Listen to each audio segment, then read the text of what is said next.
Alright, ignoring all the French fry bits and paper that was under my driver's seat. One of the things I recommend doing, pick yourself up a tap. This one is 10 millimeter by 1.25. The reason I say I recommend that is that the previous bolt hole threads were the previous bolts were they're Loctite in with blue Loctite, which isn't terrible to undo, but it does make it pretty difficult to get the bolts back in the hole.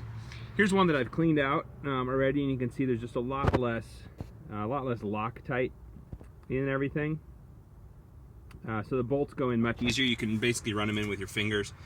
Whereas this hole over here, the last one I haven't done yet, is still full of blue Loctite, and it's just going to make it really difficult to get the bolt in there, or the bolt in there. Plus the seat's heavy, and things don't necessarily line up perfectly. They line up really good, but you still need to kind of put some pressure on the seat to get things to move into place.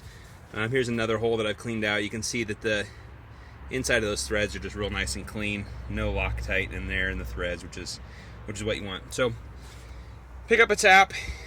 Again, this is a 10 millimeter by 1.25 pitch. It was like $6. Then you got it in your shop.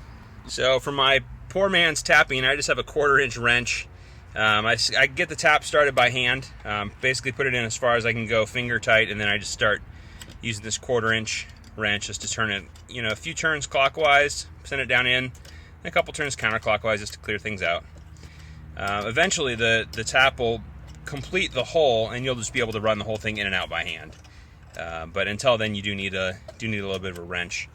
I suppose you could probably also hook it up to a drill or something like that, but this isn't too bad. Plus, then you're sure that you're not causing any problems because you're the one that's putting all the force on everything. So this is what I'd recommend to do.